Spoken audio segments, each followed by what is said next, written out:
We shall overcome. Hey, what a game, what a game, what a game. Everybody, thank you for joining us for week 4 post-game show. Um, there's a lot of positives in this game, but two things that did not go the way that I thought it was. And the tackling today was absolutely atrocious. That's first and foremost. That was embarrassing to see the poor tackling that allowed so many yards after the catch. Heineke was absolutely awful. I'm just gonna be real. He was absolutely awful. Even the touchdown that he threw, that was a whiffle. I mean, the ball was fluttering like a damn like a damn balloon. You know what I'm saying? Like, I don't know how the hell you allow this guy after you holding him in the end zone and you allow him to get in front of you and catch the ball. That was not a very good throw. Not only that, but I don't know how many. Let me just start with the offense. I'm gonna let y'all have. I want y'all to handle the defensive side of the ball because I got some problems with the offensive side of the ball. And it's one guy that I put out a video earlier yesterday, and I said I need for this guy to show his dominance. And today, I don't know what the hell was wrong with him. It is embarrassing to have that much skill and you can't catch one damn ball. You're running sideways. You're running. I just like he was about to hit a flip, a back flip. I don't know what the hell he was calling himself doing. How are you making $15 million a year? You a Pro Bowler, and you running backwards. You can't catch balls that's coming straight to you. And if you don't know what I'm talking about Mr. Calvin Ridley. That out of everything that I saw today, I'm more pissed off than with that. I am the most pissed off with that. And excuse me, but this has to be said. We say this all the time. Guys who are making the big money got to step up in big moments. And this guy looked like he was running. Look, my nephew is scared of those, the little beam lights. He would run like hell when he see a beam light. And that's what the hell Calvin Ridley was doing. He was like, That's what he doing. What the hell is wrong with you, guy? What is the problem? Is it you afraid of contract? Are you afraid to be the number one? Are you afraid of Arthur Smith? Are you afraid of Arthur Blank? What is the damn problem? Why can't he's dropping simple slant plays? It doesn't matter how he's dropping it. He's just everything he's doing wrong. He's got so many chances to do something, and he's not stepping up at all. That's what I am most like. You see the offensive line. The offensive line played absolutely amazing today. Again, Drew, when we said the first game, after the first game we came back, Tampa Bay, we said the offense. What did Todd Bowles have to do? They weren't getting home, so they start sending everybody. And this is the time they did the exact same thing today. So the offensive line did an amazing job. But Calvin Ridley, your ass, look, I'm just going to say this right now, and I'm going to say it. This is the last time I'm going to say this. I am not giving him 100. I'm not giving him a second contract. You cannot continuously have this. It is embarrassing for you to be a first rounder and your ass is afraid to go straight up the. All you got to do is go straight. We're not asking you to get a bit to take a hit. Just go straight. And he's not even doing that. So just go ahead. Go ahead. I'm so embarrassed to be a Falcons fan to see. I'm so embarrassed to be a Falcon fan and to see Calvin Ridley playing like an absolute coward. Hold on, we gotta hit these super chats up before we do all that, man. The Matty Ghost came up here. He said, "We played well." Well, let me do it right. $5 super chat. Holla, holla, holla. Said we played well. A bogus call at the end. Dropped 8 INTs. Hurt again. No pass rush in the fourth quarter. Matt Ryan was an A+. Definitely agree on that one. You can't really put the blame on him. It wasn't. He did everything he could. Not even the whole team. Like I said, that this game was a big time player moment. Mm-hmm. Grady Jarrett stepped up, but he can't do it all. We needed somebody else on that defensive side of the ball to step up. Nobody stepped up. Grady did his thing. But these are the things that we're talking about. Calvin Ridley in key moments. And like I said, I'm sorry if I'm long-winded, but I am so upset with Calvin Ridley. I've never been so upset with a player that has so much talent. And I apologize. I go ahead. I'm so sorry for that. We got plenty more. Hey, we got plenty more super chats to go through, man. Cause Breezy Crips, I guess he agreed with you. He gave with the $4.99 super chat. Holla, holla. He said, "Preach, Mike, preach." We got to demand more of our star players. Matt Ryan and Grady did that thing. I mean, I'm not Dion missed a tackle, but he did his thing. He allowed, even on a couple of plays, he was getting out the quarterback. He was doing. I don't get mad at drop, tackles and whatnot. So I can forgive that. But when you making simple things, you should have simple things. Go ahead. I'm sorry. Mr. Beasley with the $1.99 super chat said this game might have put the nail in the coffin as a fan. Well, nobody's really holding you to the fire. Like I said, you can jump off as quick as you want to. At the end of the day, we still here regardless. Weezy B came with the $4.99 super chat. He said DBs catch the damn ball and close out the game. Green was so lost on that duck ball. And I'm going to say, God damn. We got they ain't gonna get to say nothing.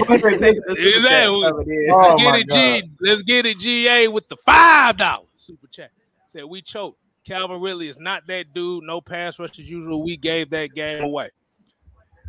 I'm gonna go ahead and go next with this one because I know Jew usually goes next, but I'm gonna go next on this. The story of this game was missed opportunities. What I mean by missed opportunities, we had at least 3 interceptions that could have been obtained. All 3 of them dropped led to 10 points. Deron Harmon had one in the end zone that he dropped. Eric Harris had another one that he dropped. Eric Harris had 2. Dropped 2. Hold on. Let me take that back.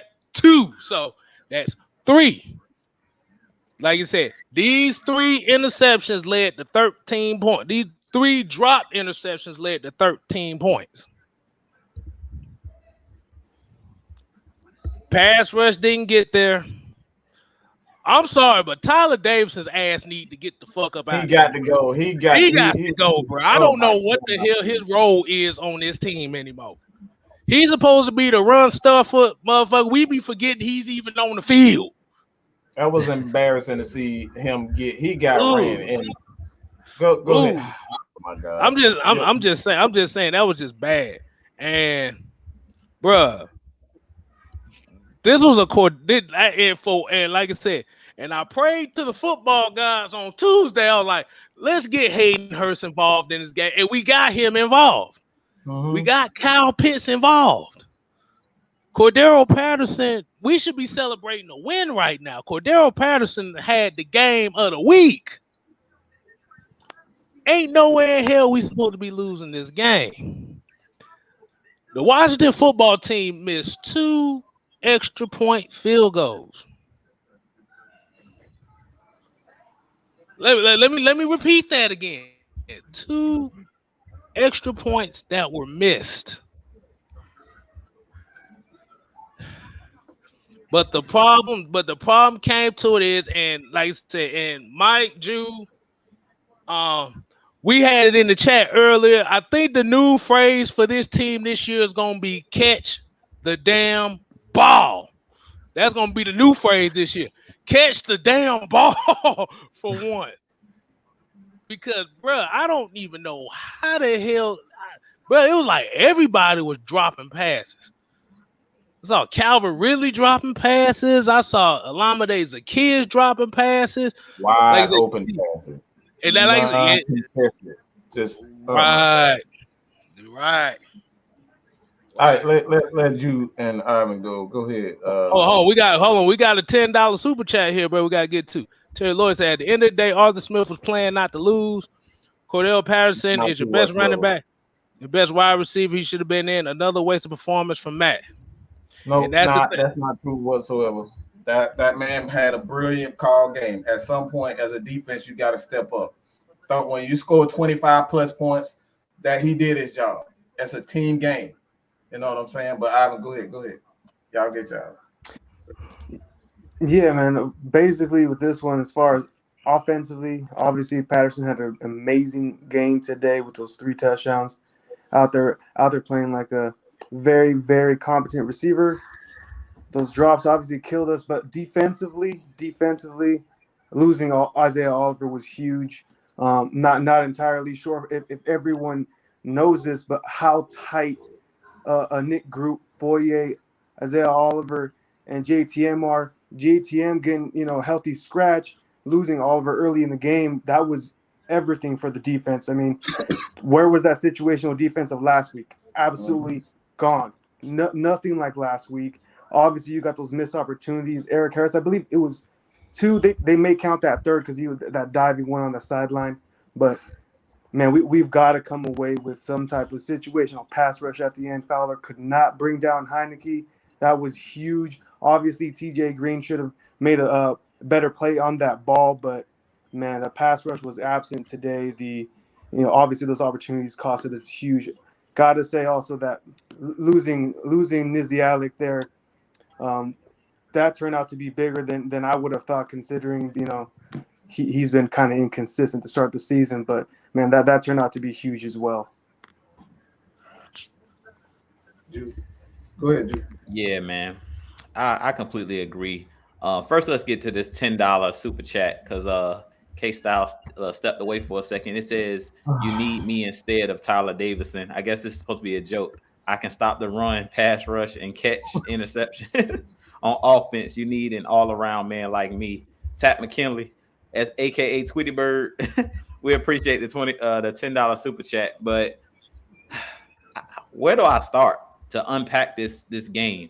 I mean, K-Styles hit the nail on the head. What's my favorite line, Mike? Mike talked about it on the Saturday show with the Saturday guys. Those 3 to 4 to 5 opportunities that you let slip away. K-Styles was just talking about it. It's blown opportunities. 2 interceptions dropped by Harris. That would have took points off the board. Dante Fowler Jr. Y'all know that's my guy. That's my dog. That's 2 sacks. When he missed that sack, that's when Taylor Heineke threw that touchdown to McLaurin. So that's on Dante Fowler. When you got him wrapped up, you have to finish the play. He's supposed to be the top dog in that room. Other than Grady, he's the top dog when it comes to coming off the edge. You got to bring him down on that play. He don't throw that touchdown if you bring him down on that sack. Just so many blown opportunities in this game. I mean, the sacks, the interceptions, Cam Nazalek getting hurt, Isaiah Oliver getting hurt. That was huge because you had to throw Avery Williams in the game, who's a guy that doesn't usually play with the first unit, and it showed. I mean, another thing, Mike talked about the tackling. Isaiah Oliver is a sure tackler. Deion Jones on that last play with McKissick.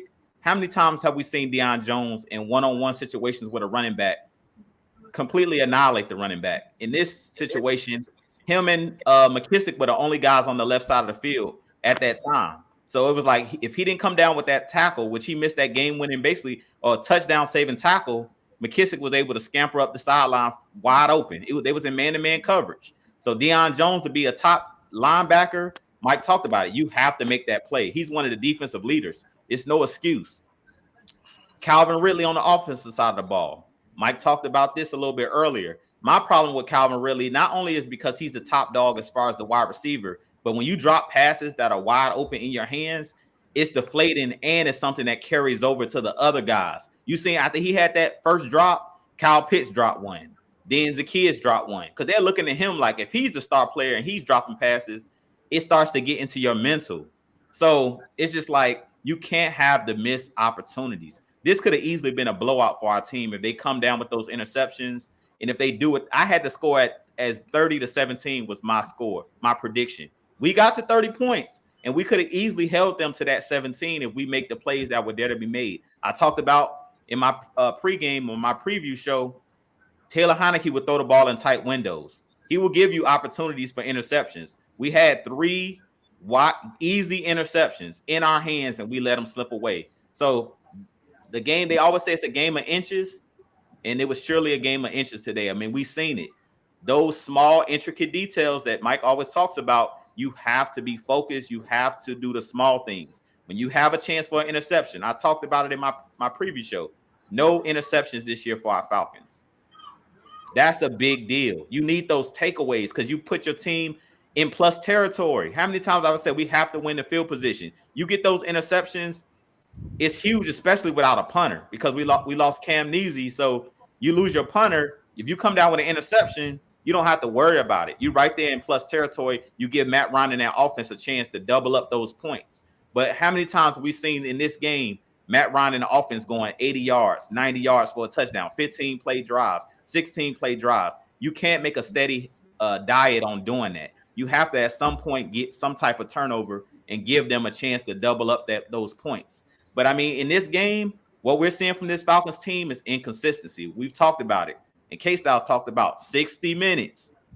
You have to be consistent. We can't keep having this up and down, up and down, up and down, where 1 week the defense plays well, 1 week the offense plays well. We got to put it all together. Everybody got to be on the string. If we don't put it together, you're not going to be able to consistently win games. Let me say something about that last touchdown that Washington got. In reality, y'all better be glad it was a damn touchdown and not so much, because we wouldn't have had a chance to goddamn even try to get back in the game. But if you look closely at that play, they called the right defense because that zone defense, the zone was not the Falcons' friend today. The zones were not their friends. If you look at that last play, the reason why McKissick got open was because the guy that was supposed to be manning him up went after Heinicke, which put Dion in that position to where he had to make that play. Dion was already at a disadvantage because he didn't have no leverage. He running sideways. He didn't have no leverage whatsoever. But he still get no excuse from me, though, because I hold deep. I don't mean to cut y'all K-Styles. I just want to say he don't get no excuse because you're a playmaker. When you're a playmaker and I've seen you make that a routine play for you, you got to make that play in a game crunching situation. But I hear what you're saying. Go ahead. Yeah. I mean, like I said, he'll get some blame too, because there was a couple plays in that second, in that I would say in that third quarter that he missed out on too. Fourier made some horrible plays today. Like I said, the whole defense made some horrible. I was gonna say Eric Harris was the main one on defense making a lot of plays today until he dropped that damn interception that he had. Like you said, like the one with TJ Green, which I was talking about. Like you said, TJ Green was out of position, but Eric Harris should have came down with it. And like I said, I've been preaching all offseason about running the damn ball. We ain't getting no balance today. I think that was one of the main issues. We're not, like, in what Ju was talking about with the consistency. We're not seeing consistency as far as balance.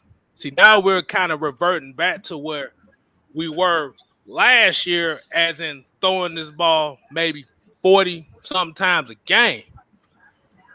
Yeah, but I would say I would take it this year because it's not throwing no dangerous passes. There's a difference. Like I say, it'd be one thing if you was throwing 40 passes and 65% of them was in the middle of the field. You taking what the defense is giving you. That's what Matt Ryan doing, taking what the defense giving them. And Mike, I know we're gonna talk about this later, but I'm gonna go ahead and get this out now. Mm-hmm. It's 18 seconds left on the clock. Why the hell the next play take the 1 second? And we ain't even gonna talk about that. We're gonna talk about the pass interference call that was rescinded on Calvin Ridley. That may be the only thing Calvin Ridley did good today was draw some pass interference calls. But that's oh my God. Like I said, everything that could have possibly went wrong today went wrong. Like I said, we didn't make the plays when we need to. And the thing I think that really killed, like I said, one of the 4 or 5 plays Jews talk about, there's 2 of them. The 2-point conversion that we didn't convert on, and the field goal on the first drive. Like I said, those plays don't necessarily show up right away. But when it comes time to the end of the game and you're losing, those 2 types of situations come through. Let me say this real quick, though. I hear that, but I thought the biggest play that killed all the momentum in the game is when Calvin Ridley dropped that pass down the middle. He was wide. He had the man beat.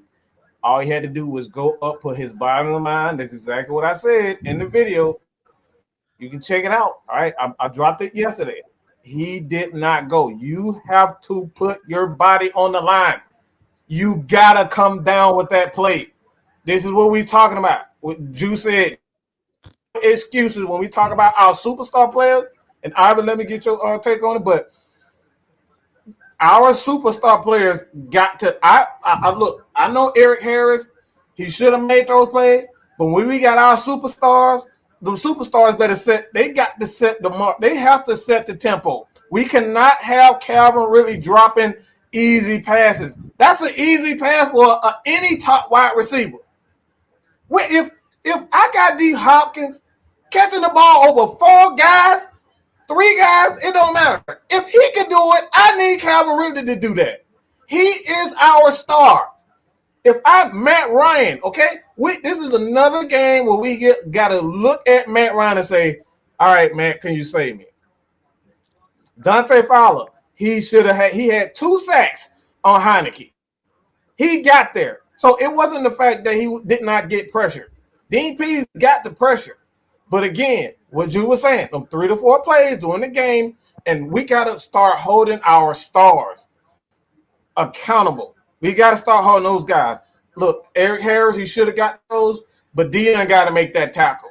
Calvin really got to get that catch. He cannot have that. He cannot drop easy passes. OZ dropped a wide open pass. That was a momentum killer. Can't have that. So, Ivan, what you got, bro? Man, I'll tell you what. Today's game was the first time that I missed number 11. The first game. Because he comes down with those balls. And I hate having to admit that because, you know, Calvin Ridley was supposed to step up, and he's yet to do so. I'll be honest with you, man. There's a lot of negatives to take away from this game, but as far as, you know, the positives, if you guys are ready to get there, man. Obviously, the offensive line, they stepped up huge. You know, Jalen Mayfield out there getting pancakes on that first drive. Got that holding call to stall out that first drive was huge, man. He got a pancake. I don't know what the hell the refs were seeing there. But that's for another story. That's another story, man. Although I would like to see, you know, Hennessy like get to that second level a little bit more aggressively on that Patterson run right up the middle, man. And it would have been 1-on-1 on the safety if he was able to, you know, get there just a split second sooner. It would have been 1-on-1 with the safety, man. McGarry, I've been getting on him all week, but he stepped up today. There really wasn't a whole lot of pressure on Matt Ryan today, and he had plenty of time. The receivers, man, they got to come down with the balls when they come their way. They got their hands on it way too many times, and they hit the ground. Ridley was obviously super disappointing, and he dropped in those Madden ratings last week. I expect another drop this week. Yeah, we just got to learn how to finish. That's it. I mean, that's what I'm saying with this team. It's like we got to put it all together. We can't keep having these inconsistencies. It's all about finishing, playing 60 minutes. Like a lot of those catches and things of that nature, if you go back and look at it, like the one with Zacchaeus, he's looking upfield to see where he's going to run with the ball before he actually catches it. That's mental. A lot of this stuff, even the Calvin Ridley stuff, it's mental. Like, forget what we're saying, forget what the naysayers are saying, and prove us wrong. Like Mike is saying, if you want to get paid, like Dante Fowler came out with those 2 sacks, everybody's like he's trash last year.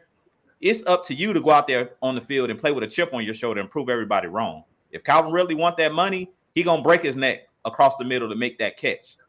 And like Mike said, you need your leaders. Like you seen Matt Ryan today. He was laser focused, laser sharp. It's not really much I can say negative about the way that Matt Ryan played. 4 touchdowns, 0 interceptions.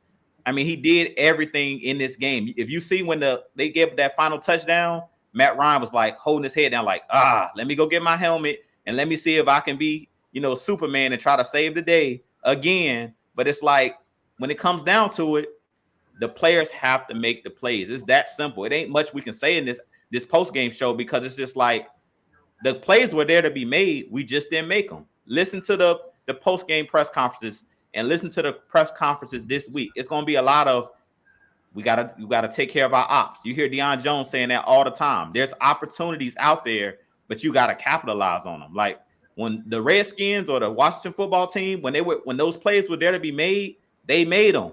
As much as I want to get on Taylor Heineke for didn't play a great game, when they needed him to make the plays, like on that last play, that was all improvising. If you heard Mark Sanchez, he basically was just like, Taylor Heineke is a great street football player because he's just out there like he's in the backyard and scrambling around making stuff happen. And that's why I don't give Deion Jones that excuse. When you're one-on-one with the running back, you got to make that tackle. Like, because he was the last line of defense. It's no excuse. Like, if you don't make that tackle, we see what happened. He was able to easily waltz down the field and score a touchdown. If he makes that tackle right there, they're still like 20 yards away from the end zone. So who knows what happens? Maybe we have a defensive stand, but that was just too easy. Once he caught that ball, it was nobody in sight. Everybody was in man coverage. Nobody was on that side of the field. So you got to make the plays when they're there to be made. I mean, it ain't much else we can say. It's like we just didn't capitalize. Like we got to give them the credit because what do you always hear coaches say? Coach speak. The other team made the plays when they were there to be made. We didn't. We had our opportunities and we let them slip through our hands, just like a lot of those footballs. They were in our guys' hands because even that, if you go back and look at that last play where Calvin Ridley caught it over the middle, he almost dropped that one. He was fumbling the ball with that one, and they were just, if you've seen the players, I think it was Collins, he swatted at the ball at the end. He was already down, but at that point, it was in Calvin Ridley's hands. Like, they're like, he needs some glasses. Maybe he cross-eyed or something. I don't know what's going on. Maybe he cross-eyed and he needs to get some LASIK surgery or something. Hey, I'm about to say one thing about this game, too, is you saw at least 6 throws go 25 yards or more from Matt Ryan. 3 of those went for pass interference calls. 1 went for a touchdown, and another one was dropped by Calvin Ridley. At least 5.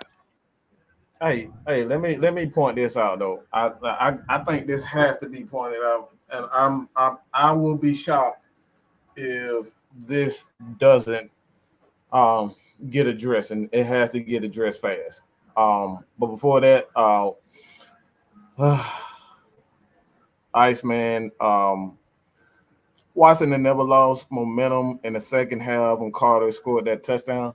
That was a key point. That was a key point during the I don't agree with them not losing momentum. I just think that again, like Heineke, he like I said, he wasn't great. He threw a lot of terrible passes that just should have been picked off. There's no like I said, when you give any player in the NFL extra opportunities, they're going to make plays. You can't continue to get Terry McLaurin extra plays to be a start. You cannot do it. So I understand that Heineke ended up getting, he made some plays, but he only made plays because we didn't make plays. If you feel what I'm saying, like stars have to close. If Dante Fowler, it was 2 sacks in the fourth quarter. He missed both of them. That wasn't because Heineke was scrambling.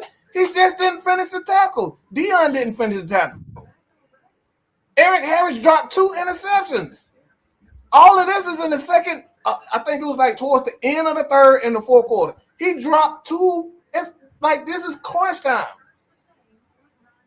So when it all comes down to it, yes, Washington did have momentum, but they only had momentum because, you know, we just did not do what we had to do. You know what I'm saying? And I like this has to be addressed right now, and we're gonna go further in depth with that tomorrow with the cooler talk with K Styles, but Tyler Davis was absolute shit. That dude played like I don't.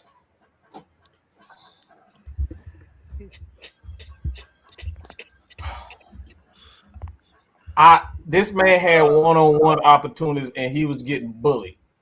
He wasn't getting double teamed. Grady was getting double teamed. He K Styles, please talk to him because I can't. Go remember, Tyler Davidson is supposed to be your run stopper on defense. That's his only job. What the hell run stopping was we seeing? Just to be honest with you. Tyler Davis is better suited to be on the reboot of Fuller House. Goddamn it, that's how bad he played. But like I said, Javon Estrada came with a $4.99 super chat. He said, "Leaving the game pissed, man. Should have never left the foot off the gas." Arthur failed. Calvin can't catch anything contested. Like I said, everything that come down to this game was at the end of the day. We needed multiple people to come up with stops, come up with plays, do whatever they need to do to put their stamp on this game, and nobody showed up. Like I said, the thing about it is, if you like I said, we're gonna look more into this game tomorrow.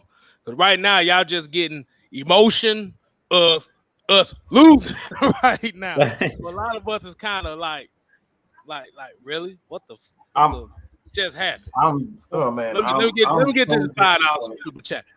Let me see. Cordero, White, Jones, Turner, Hester, our best player, period. How do you not have him out there on the last two drives? The problem is with Cordero Patterson is, like I said, I would have rather had him out there on the last couple drives. But the thing is, you don't want to tax him like that to where he's gonna have all those unnecessary hits on him later in the season. But in situations like that where Mike Davis is not running the ball well, like I said, I would have felt like I would have gave Wayne Gallman a little bit more carries in the second half, because what he has shown was even though, like I said, it was only a few carries, he's shown a burst.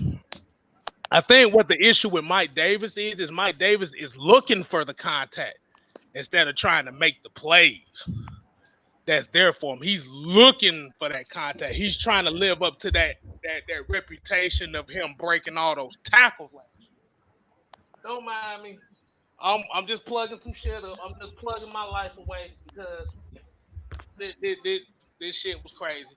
But I think that's what Mike Davis' problem is. He's looking for the contact instead of looking for the play, looking for the right play.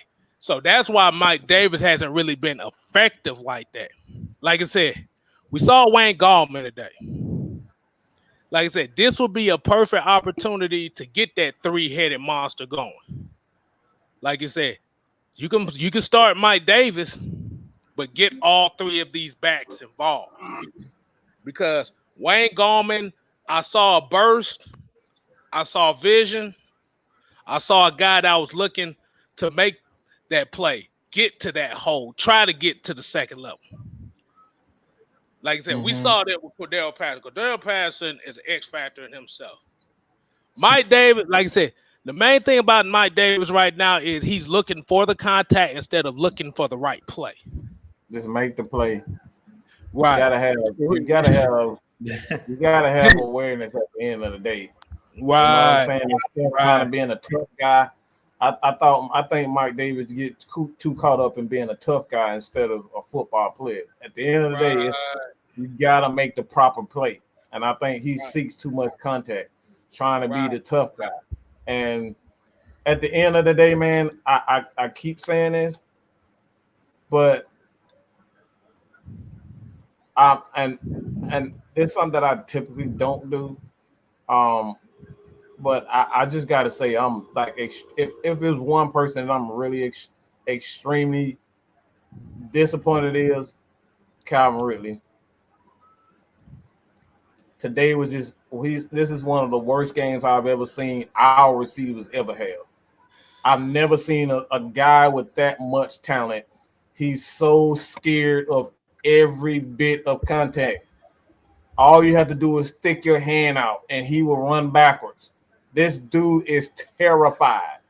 As a coach, how do you even feel comfortable throwing the ball his way, calling plays for him? I don't know what else Arthur could do to him. I really don't know what you could do.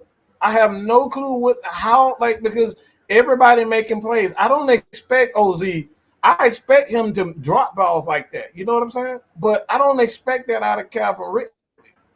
I don't expect Matt Ryan to, do foolishness. I expect Matt Ryan to do what he does.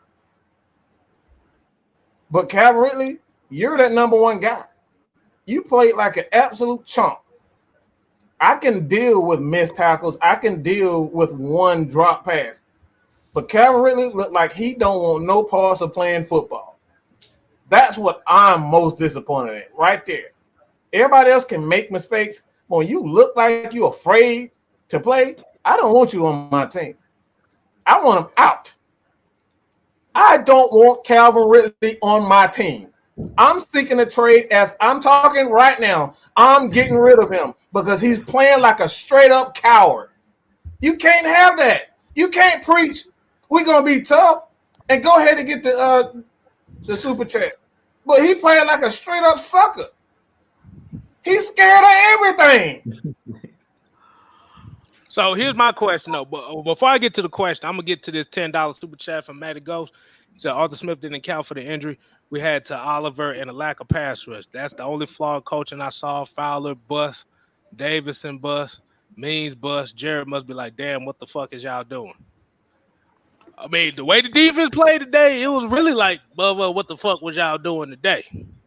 I mean, I'm just saying.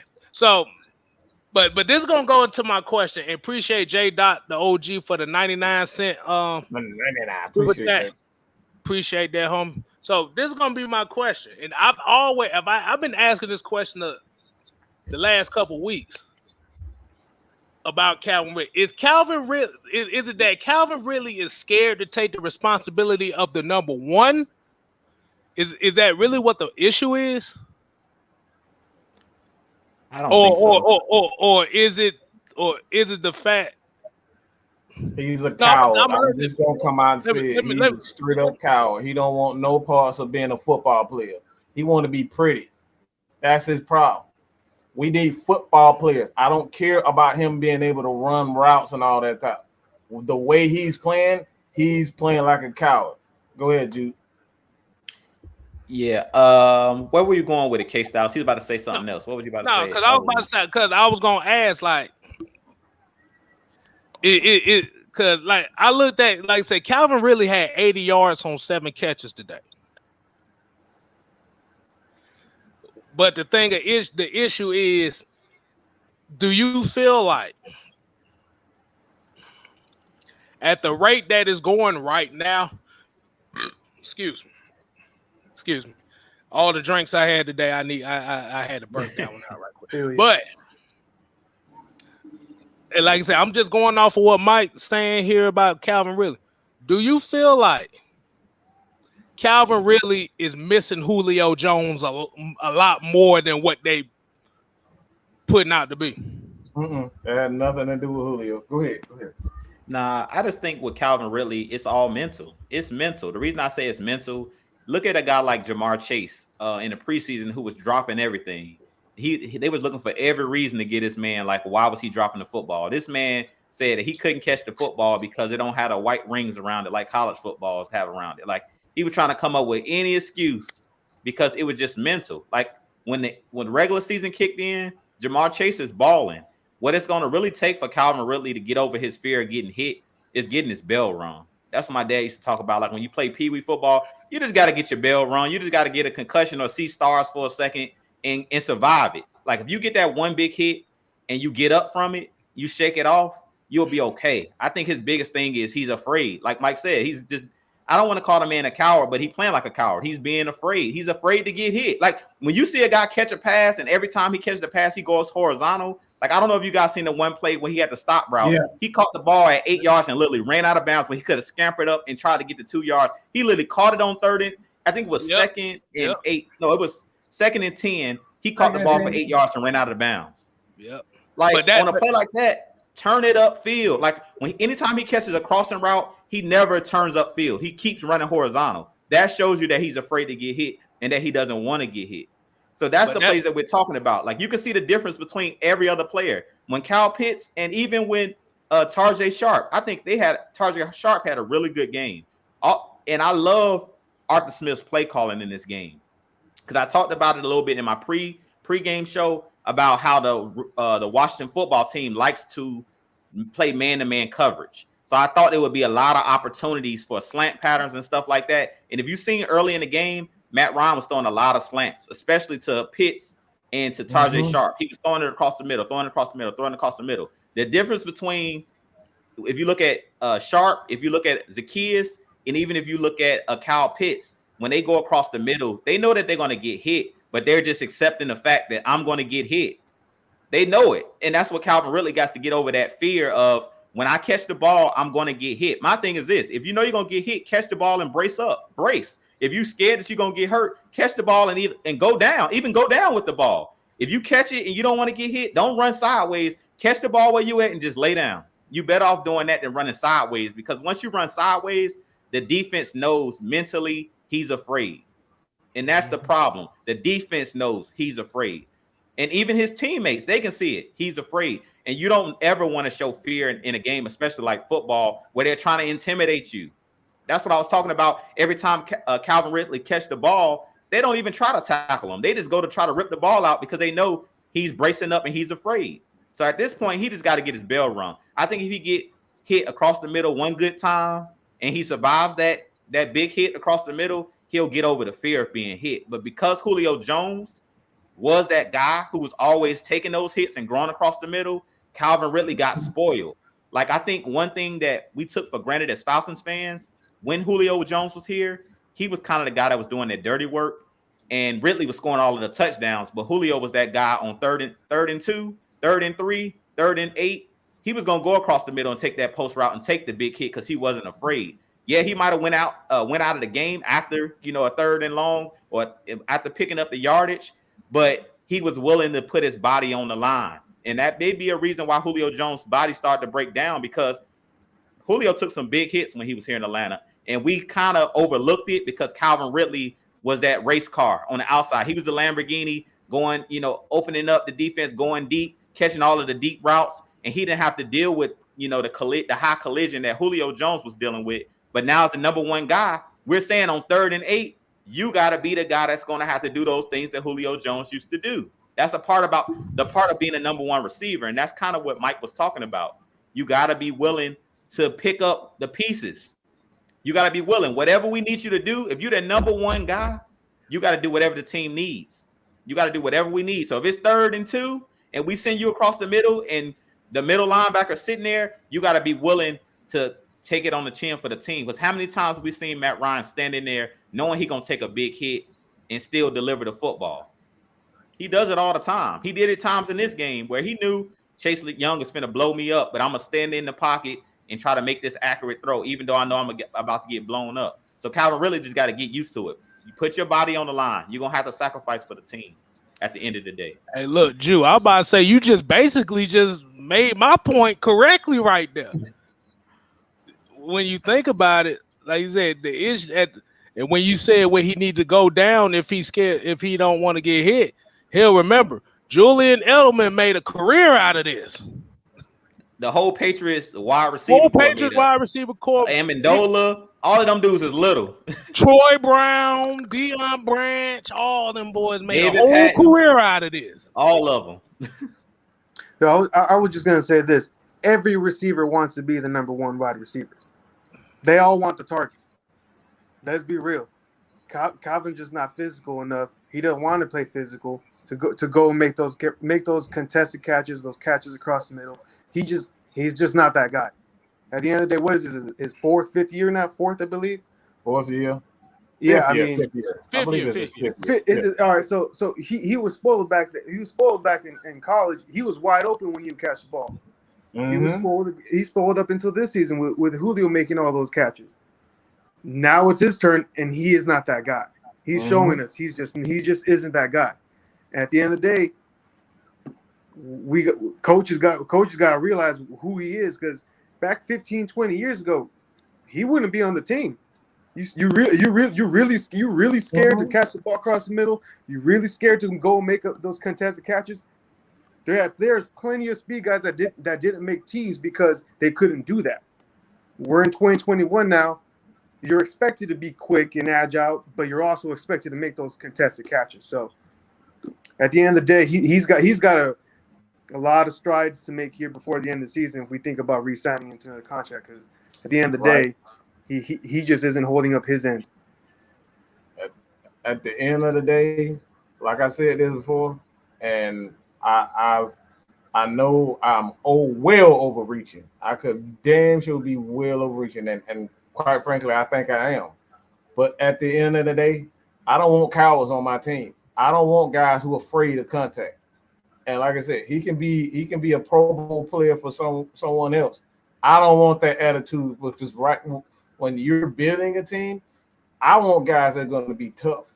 I want guys who are going to give up, because it's going to come that one play during, whether it's the playoffs or just a regular game, where you need that one play that sets to get that win.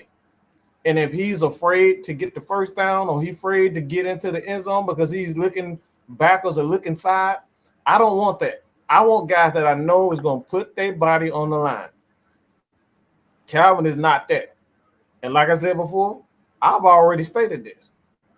He is not that receiver for Arthur Smith offense. Been saying that since before he even coached one game. When you look at how Arthur calls his game, he likes his receiver to be physical. And Calvin just isn't that. So at the end of the day, I'm just going to be real. I fully expect the Falcons to be shopping him during the draft in the offseason. I just don't think I think he's going to have a terrific career, but I just don't think he's the guy for Arthur Smith. And that's what it really comes down to. He needs guys that's going to be big. They're going to catch those balls over the middle. They're going to get there, fight for those extra yards. And Calvin just doesn't want that. Yes, he can improve. There's always room of improvement. But after 4 games and you're still doing the same thing, it's hard for me to say that he's going to change. Yeah. Did you guys see? My bad. I just want to get this. I want to get this out of the way right quick. But everybody's saying about Calvin Ridley. Calvin Ridley is averaging less than 10 yards of reception. Let's just remember. Wow. That's tight end. And I'm not going to understand that number. Those are tight end numbers. Yep. There's no run after catch there. Yo, I was just gonna point out, if you guys had seen Kyle Pitts fighting for those extra yards, I believe it was a 3rd down, but the way he just bowed up, try to drive the defender past that 1st down yardage. That's the type of stuff that we've come to expect from our number 1 targets. Mm-hmm. Calvin Ridley has never done that. Not once. Right. Yeah. I was about to say the rate that is looking right now, I wouldn't be surprised if they resign Hayden Hurst. I wouldn't be surprised, because he would be a lot cheaper than Calvin Ridley. But think about what I just said there. Before today's game, Calvin Ridley was averaging 8 yards of reception.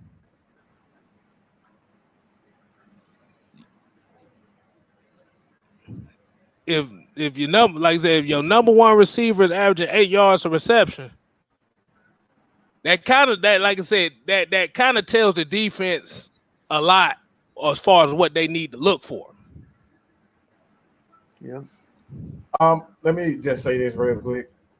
This comment, stop it, Mike. He's good. You have no right to call him no one a coward. You can't do half what he's doing. I actually played, so yeah, I can. But at the end of the day, it's not even about that.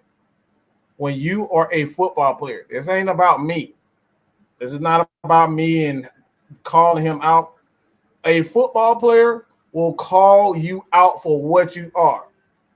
And if you actually been on the field and you've seen people, they will call you a coward. They don't want you on the field. They don't want it. They want you to be able to step in the pocket and put your body on the line just like a quarterback will, just like those offensive linemen. Look, these guys taping up their knees, their fingers all crooked, and you out here just catching balls and you scared to go, like you scared to go forward. They're not asking for you to do much. Just do your job. And if you are half-stepping and you costing this team yards and first downs because you're afraid, that's what it is. You're playing like a coward. You playing like a coward. There's no way around it. If you're afraid as a football player of contact, what else do you call it? I don't know what you call it. You're in the wrong sport. You're afraid of contact playing football. Mm-hmm. It's demoralizing to the team, really. That's what it is. Your number one players out there scared of contact. That's demoralizing. What are you going? That's supposed to be your star player. Right. Like you said, because the thing is, is not so much as calling him a coward as far as a football player, but you have to look at what he's seeing, what we're seeing on when we're watching the game. Like I said, the thing about it is, people look at these games and they see these players, certain players, and how they react to certain situations. Like I said, we saw it in the Giants game last week when it came down to when it came down to third downs, and Matt Ryan was looking for Calvin Ridley to make those plays, and he plopped before the first down line or it dropped it. Mm-hmm. Now, it's not so much as calling a coward if you say he can't. It's not so much as calling him a coward just because of what he can and can't do. It's just what other players in the league are looking at him as. Mm-hmm. Yeah, that's what we're kind of going down to. It's not even the league, man. It's his locker room is going to be seeing it. They see it. They see it, and that's the problem. Because if you know, like I said, because if you notice, like, because if you think about it, we done went through 4 games already. Calvin Ridley has 28 receptions for 256 yards. Now, you may say, well, the play calling doesn't pertain to him really getting big yardage like that.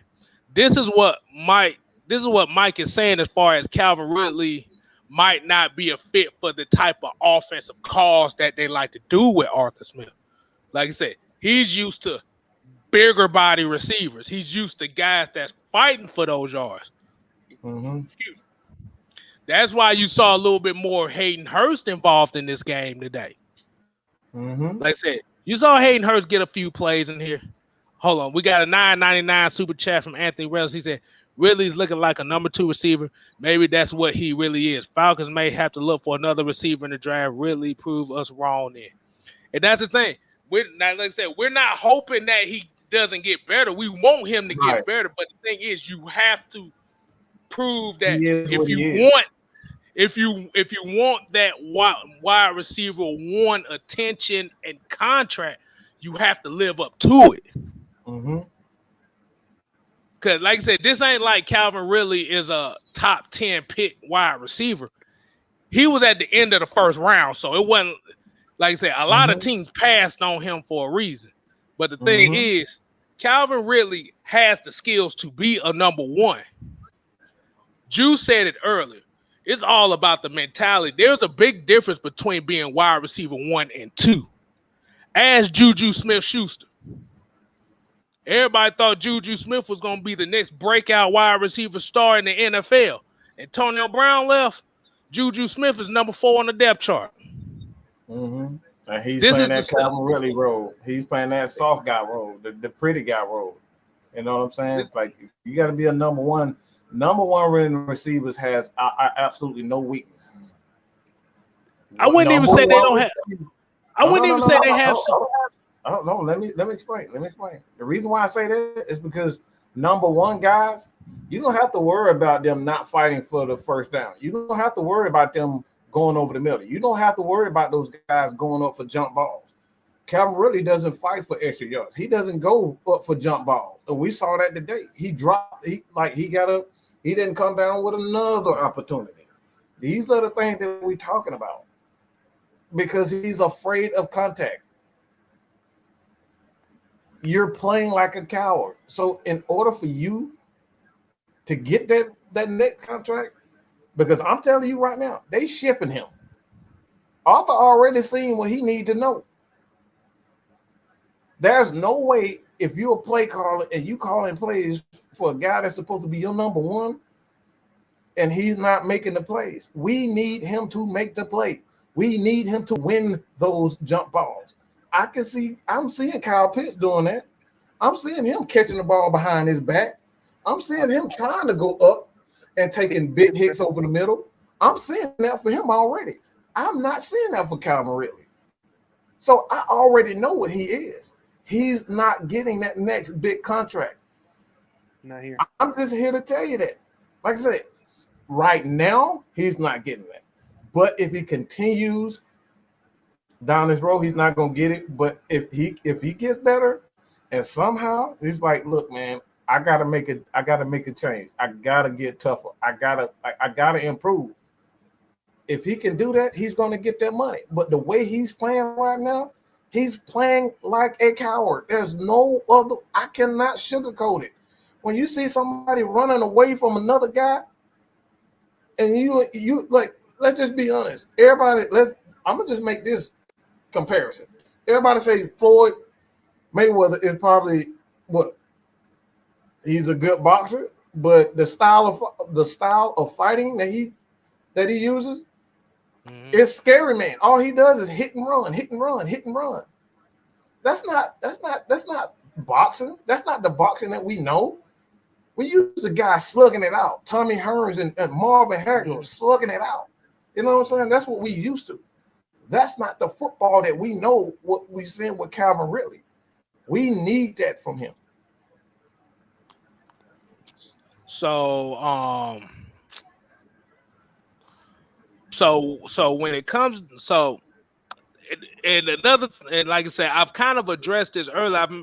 I heard somebody say something about why we haven't really gotten on Mike Davis like that. I've already addressed that earlier. Like I said, we said the main issue with Mike Davis is he looks for more contact than he does for looking for plays. That's where why he's struggling. He wants to get hit.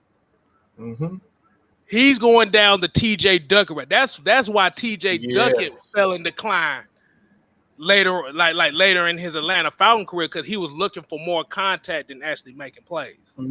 Absolutely. All right, but we got a $4.99 super chat from Gene Batten. He said, "I think they should make Pitts the number one and play Hurst at tight end." And like I said, eventually you might see that. Don't be surprised. And like I said, even with that, do not be surprised if y'all see more Felipe Franks on this field as a gadget guy.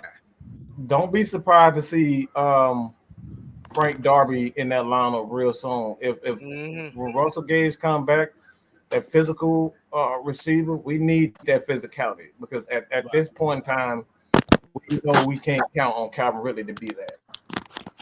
You know what I'm saying? Because I think Frank Darby might be the spark plug this wide receiver core really needs. Yes. As much as we kind of like maybe don't know 6th round pick, whatever. And I know we talk about well, he's he's so hype and stuff in the preseason. Maybe Frank Darby might be that type of guy this offense needs because they need some. The wide receiving room needs that one guy that has like that energy to go and be like, "Fuck it, I'm gonna do it." That's what I'm thinking. Maybe Darby might be that guy. They need that. They need that guy. And on the field, I honestly think that's what it is. Yeah, they need because, like you said, Alameda Zaccheaus, he had one of those. He had a good game against the Giants. He had a bad game today. We don't have consistency in that wide receiver core, but this is the issue why we say that wide receiver core is kind of an issue because you don't really have guys like that can really be consistent. We have a lot of small guys. We have a lot of small. We have a lot of small-minded guys. There's a difference. We got a lot of small-minded guys, and like you said, as small as Russell Gage is tough as hell. He looked like Mike. He looked like Mike half the time, but he's tough as hell. Whoa, you say I'm not tough? Oh, I didn't say you ain't tough. I said he look like your ass. I said he's tough. Motherfucker, don't be trying to twist my words around. No, but the thing is, like I said, that's why I meant to say tough-minded. Because Russell Gage is not a big receiver, but he's tough-minded. He's willing to make those type of catches when he'll drop a couple, but he'll drop less than he'll catch. So we're gonna have to wait and see. And this is why I'm kind of like I said, Frank Darby might be that guy they need. Yeah. Because Alameda Zaccheaus dropping that wide open out, that 15-yard out route against that zone coverage was very disheartening to me. I didn't like that at all. I didn't like that at all. That's another momentum killer. You can't have those types of things. Cause that's the thing. Like it was one thing when OZ dropped the one across the middle.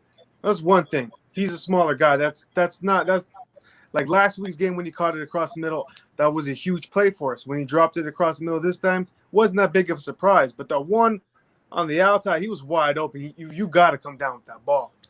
There's no excuse for it at all. Right. But I was just saying, like, as far as size go, there's a reason why number one receivers tend to be on the bigger side. Yes, sir. Right. Yes, sir. You got to be, because like I said, if we look at the number one wide receiver, the responsibilities for a number one wide receiver is usually to not only gain the attention, but you got to be able to execute under that attention. You got to be able to fight for that extra yards. You got to be able to set the tone. You got to be able to get in the end zone. You got to be able to block. You got to be able to do the little things. And like I said, a lot of people may say, "Oh, we're paying too much attention to Calvin Ridley," but when you have a number one receiver who's not really doing all those responsibilities as a number one, now it becomes an issue. This is why I'm gonna use an example. I'm gonna use Phillip Rivers as an example in his San Diego days. I'm from San Diego, so tread careful. No. I'm gonna say it like this. Vincent Jackson in San Diego, he was on his way to being the number one. But before Vincent Jackson, who was their number one receiver outside Antonio Gates and LaDainian Thompson?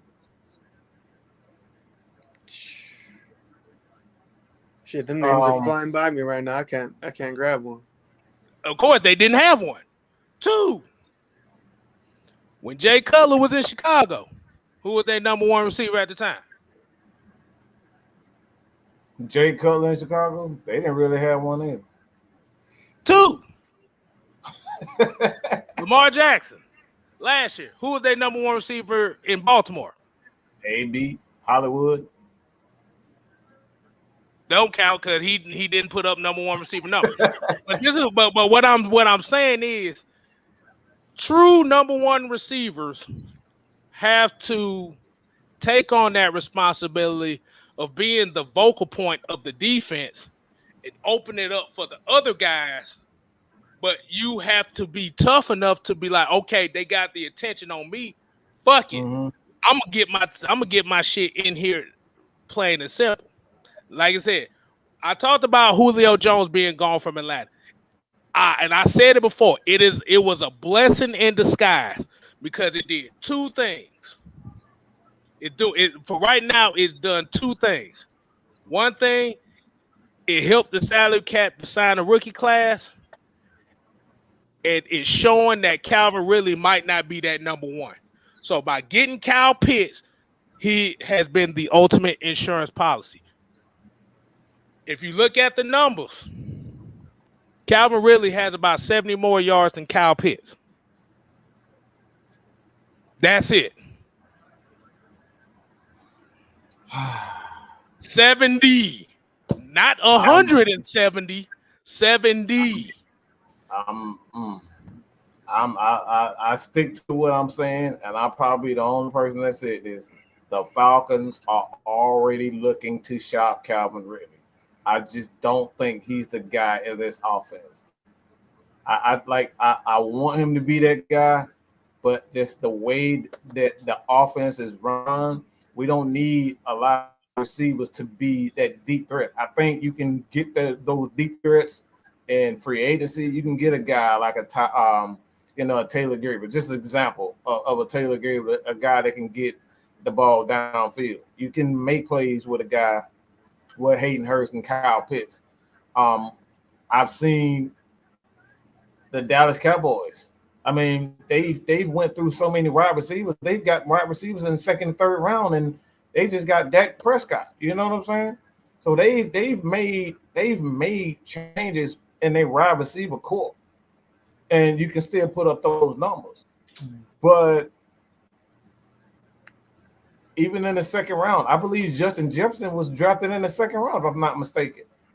So you can get receivers in the first and second round. The Falcons have two second rounders. So it's not out of the possibility that you could see the Falcons move on because he's gonna a lot of money. Calvin Ridley gonna get paid. And they could easily franchise tag him, shop him, see what the team can get out of him. And you got Cordero Patterson, who looks like he's a terrific player for Arthur Smith. You got Kyle Pitts really starting to come on right now. You can sign Hayden Hurst for from between $7 and $10 million, and that's cheap for a tight end, to be honest.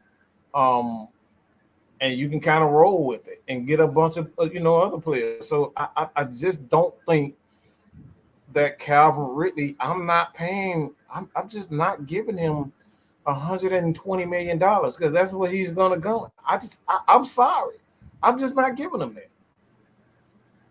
Hold on. I want to get this comment beforehand that I had up here by Connie Sterling. She was talking about Marvin Harrison, Reggie Wayne, Antonio Brown, Jerry Rice aren't big receivers. She was saying big receivers, but the issue is you have to look at the schemes that they was running. Like I said, Marvin Harrison and Reggie Wayne were literally running hooks and literally running hook routes on the outside at all times. See, they was the 1-2 punch. See, you couldn't double team one and leave the other one open. That's a difference. And they kept them guys around a long time. Now, Reggie Wayne, when Marvin Harrison retired, you saw Reggie Wayne's number go down just a little bit enough. But you also have to remember, they had Dallas. Well, when Reggie Wayne got there, you started seeing a Brandon Stoke, or you start seeing a Dallas Clark being more involved in the offense. So it was running plays that is situated what they did best, and that was running hook routes and outside hitch routes. They'll run them comeback routes. And Antonio Brown, shit, they Antonio Brown was a monster. Like you said, it's all about the mentality. You got to have the mentality. You got to have the mentality. Nobody would think Wes Welker and Edelman are like big guys, but they play like big guys. We talking about that, like y'all getting too caught up in just the physical stature. Like it's yes, they're looking for guys in the NFL. You're looking for guys like who's built like Julio, who's built like DK Metcalf. Like you looking for those types of guys. Right. But a lot of those smaller receivers is not like what his name? Tony from the Giants, the small guy. Like you're not seeing these guys being drafted in the first round. Yeah, look, I'm about to say one of the perfect little man wide receivers of all time was Steve Smith. That's the perfect example of a mentality receiver you want. Small as hell. He didn't give a fuck. That's what you want. It's all about upstairs, your mentality, and your heart. If you don't have it, it's it. That's what you want. And like I said, as Falcon fans, we remember Steve Smith killing the Falcons. I would not say, like I said, Deshaun Jackson was okay, but we're talking about getting tough yardage. We talking about beating it deep, like the complete receiver. Steve Smith is the type of guy, if you're looking at small receivers, you're looking at a mentality. And Steve Smith had that mentality. But but like I said, that's what we look for. That's what fans want to look for in their wide receivers. That's actually what they want to look for in their players. Like I said, you ain't got to be the biggest guy on the field. You, like I said, Julio is an anomaly. 6'3", 230 pounds, and motherfucking running like a freight train. That's an anomaly. It's about the heart, bro. Right. And like I said, that's what makes fans gravitate to players. Is all about the heart. It's all about, okay, I'm going to try. Like I said, you don't always have to come down with the play at the necessary moment, but it's all about, are you going to try? Hold on. Terry Lloyd said with the $10 super chat, he said, I know you don't want to burn Cordell Patterson, but if you don't win, no, you won't have to worry about later in the season. Hey, I'm about to say, I'm not going to say that right now. Like I said, I know what you're saying, but we're not going to worry about that. Like I said, if the Falcons beat the Jets in London, for God's sake, I got to wake up early in the morning for this. Well, I'll probably be up anyway. Baby girl, she going to wake me up about 6 o'clock in the morning. So, but like I said, that the next 2 games, which is the Jets and the Dolphins, you got to win those 2 games. Ain't no if, ands, or buts about it. If you don't win these 2 games, the season is pretty much going to be in the question mark right now. But like I said, at these moments like this right now, it's all about who wants it. That's going to be the 3-word phrase for this week. Who wants it? Like I said, we saw Jalen Mayfield take a stride from week 1 where everybody thought he was absolute garbage. And these last 3 weeks, he done moved up, and it looks like he ain't moving from that left guard spot no time soon. Like I said, we ain't got, like I said, the Jets and the Dolphins, we ain't got no damn excuses to be losing to these 2 teams. We ain't had no damn excuse to be losing to this team.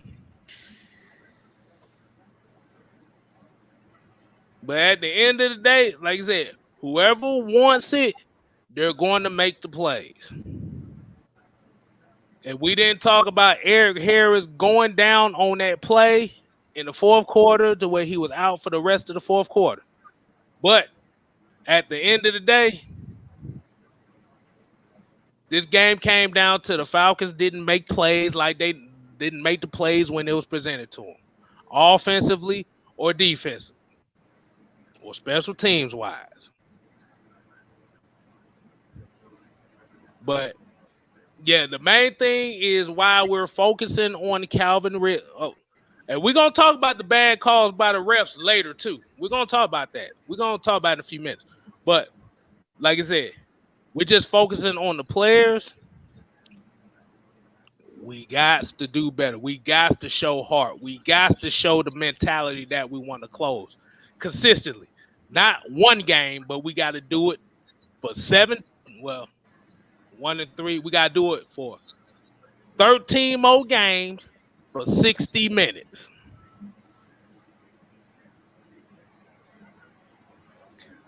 I got one.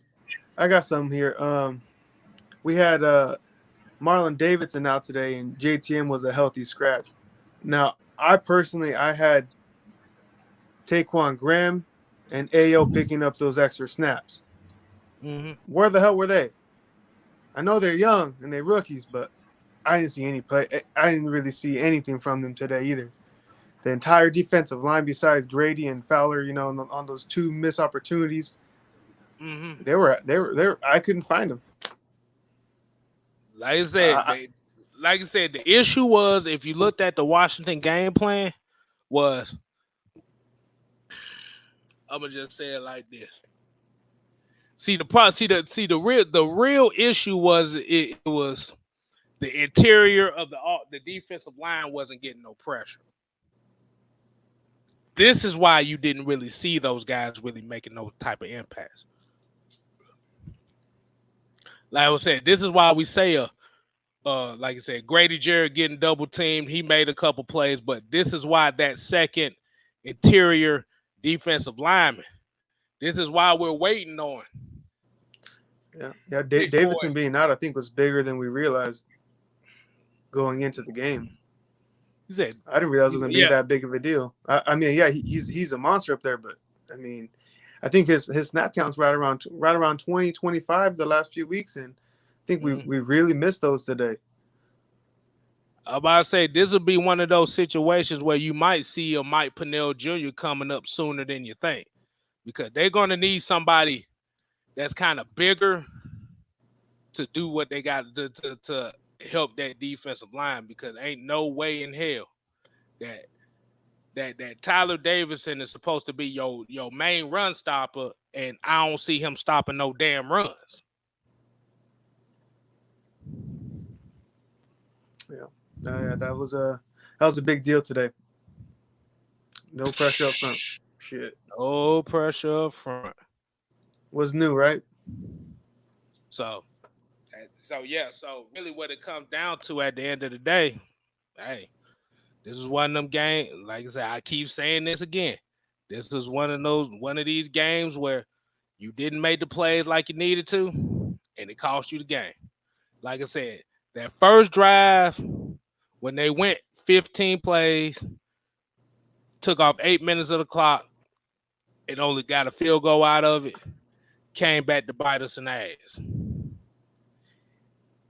And like I said, that's just one of those situations to where you don't think about it as the game goes on until the final score is over. Like, damn, if we would have scored a touchdown there instead of gotten a field goal, now that would have put more pressure on Washington to score a touchdown. Instead, by only having them 3 points, now Washington doesn't have the pressure like that. We got a few super chats here we got to get to.